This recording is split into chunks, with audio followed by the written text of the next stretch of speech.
Correct. And if you want to give us a moment, we'll take that action, Ms. Fisher. I move that the Board of Education approve the transfer of $129,798.13 for salaries and payroll taxes to Central Admin Information Systems account for our employees that were transferred to the Town of Vernon Data Processing Center. I have a motion to accept, Mr. Second. I have a motion and a second. Is there any discussion on the motion? Seeing none, I'm going to bring the motion to a vote by a show of hands. All in favor? And that motion is unanimous. Thank you. And back to you, Mr. Carl. Thank you, Mr. Chairman.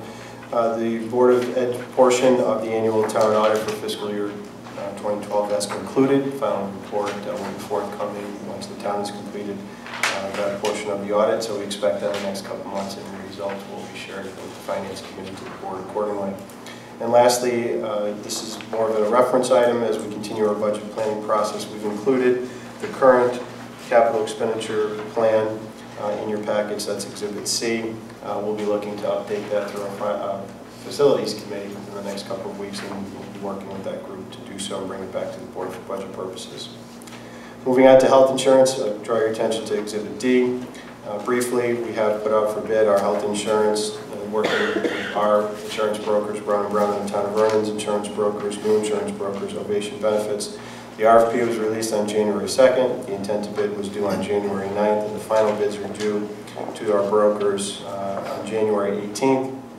In addition to the copy of the bid that's included in your packet, for reference, we have requested a quote for the State of Connecticut partnership plan. That was a request that came out of our communications with the unions last year when we went through the insurance change. And we have requested 3 separate proposals for our review, for the board's review. One for quotes on the Board of Ed, just the Board of Ed, just for the Town of Vernon, and then the combined Board of Ed and Town of Vernon proposal. We are currently budgeting a $566,181 or 13.5% increase. This is new compared, these are new numbers in yellow handouts from the superintendent as a result of the increased day kindergarten and other changes that were requested. This is for a total of $4.7 million in change, and obviously our goal here in putting it out to bid is to control our costs while maintaining our needs and our current services and benefits. We heard an update just a moment ago from the Technology Committee regarding our Rockville High School wireless project. From a finance standpoint, and by way of process, we wanted to inform the board through the Finance Committee that Atlantic Computing Corporation has been selected through a competitive process to install the wireless network at the high school. We're working in partnership with the Vernon Data Processing Center for project management and installation, and we've come in under budget. Our budget was $143,000. The total is $136,906 for the installation. And our expectation for the contract that was negotiated is that the system will be installed within the next 10 weeks and operational. Time and attendance system update. I'll draw your attention to Exhibit F. Again, through a competitive award process and way of background, working with the town, we have awarded a contract to Andrews Technology for an overtime hardware software solution. We have issued on the Board of Ed over 600 ID badges. This involves issuing our new policy that the superintendent had referenced in her security presentation that has to be signed and acknowledged by employees for both their new ID badges and any access control devices. So we're putting in tighter controls so we know where our keys are, our HID cards are, intelligent keys, and of course ID badges. So we are testing this week. We started today with our first group of employees, central office staff and custodians in all of our schools to be swiping in and swiping out at the time clocks with our new barcoded ID badges. We'll be reconciling that information with our time cards and then moving forward and rolling it out to different employee groups. Again, our goal here is by the end of the current fiscal year to have the system fully operational for all of our staff groups. There was a bid put out for a school-based health center. The bid was a request for information to advise and inform the board and make recommendations on possible next steps. We reviewed the one vendor that had responded to the RFI, which was First Choice Health Centers. There was a recommendation for the board to review that bid information and then consider moving forward with the request for a proposal, which would ultimately result in a contract award. So that information was shared. A copy of the response is included in the packet for the board to review and possibly move forward with an RFP. Just an update on our copier lease. We're looking to put out a bid for copiers in partnership with the town. We We currently spend about $81,000 a year on our copier leases. That does not include consumables such as paper and toner and inkjet cartridges and so forth. The purpose of the lease is obviously to reduce costs, but also enhance some of our operations when it comes to copying. We're talking about incorporating some newer technologies, such as follow-me printing or cloud printing, where you can use your new ID badge to basically go to any copier or printer and be able to print jobs, so you wouldn't be tied to one or two printers. Moving towards the use of document stations instead of individual printers, and also looking at standardizing what printers and copiers would be available. Right now we don't have that, so if you're interested in a printer, you could get one that might only take certain ink cartridges or toners that other ones couldn't, so we want to standardize that to better control our costs. Education Cost Share Task Force, there was an update from the state from their formula committee. That's Exhibit H. There's been some media coverage about that recently. The bottom line is this committee has recommended to the state legislature and the governor a way to revise the ECS formula. It's a much more simplistic formula, in my opinion. It's the first one that I can understand, and basically they're basing it on weighting median household income and property values, and including what the free and reduced price meals at our schools are.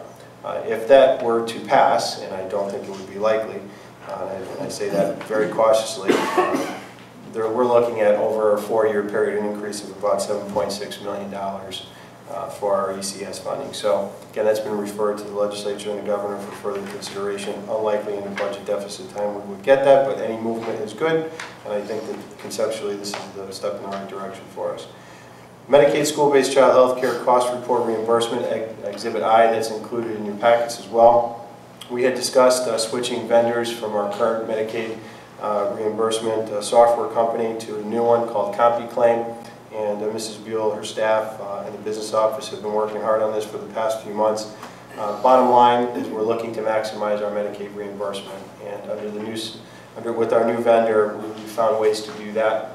And if you look at the 3-year review from fiscal year 08 to fiscal year 10, we've had $62,000, $59,000, and $38,000 in revenue respectively. We are now submitting a cost report. We have submitted a cost report as of Friday in the amount of $600,000. We're not expecting $600,000 because there's just not enough available funds out there for all the districts to get their maximum amount, but we certainly are expecting quite a bit more than we've seen in previous years. So more to follow about that. We could be talking in the ballpark of about $200,000 in reimbursement, and that would go to the town, and then we would be pursuing it from the board's perspective to offset some of our expenditures to our special education program. School construction grant reimbursement space standards, for your reference, Exhibit J. We have prepared a memo to our state legislatures and working with the superintendent to contact each of them. Discussions have already started at our legislative breakfast, and there's been some follow-up discussions. Bottom line, we're looking to maximize our reimbursement for our school bonded projects based upon the school space standards that have been put in place. We currently are short $2 million in that reimbursement, and this memo provides our legislators with some options on how to recoup those funds for us and for the town. Food and Nutrition Services update, draw your attention to Exhibits K and L. Our operating account balance as of January 11th was $185,000 and change. If you remove our current obligations and encumbrances, which include employee health insurance, food supplies, and payroll, that leaves a projected total account balance of about $18,790 and change. For your calendars, we're planning for a community school supper program kickoff event on January 28th at Maple Street School. We have received confirmation from Congressman Joe Courtney's office that he will be attending.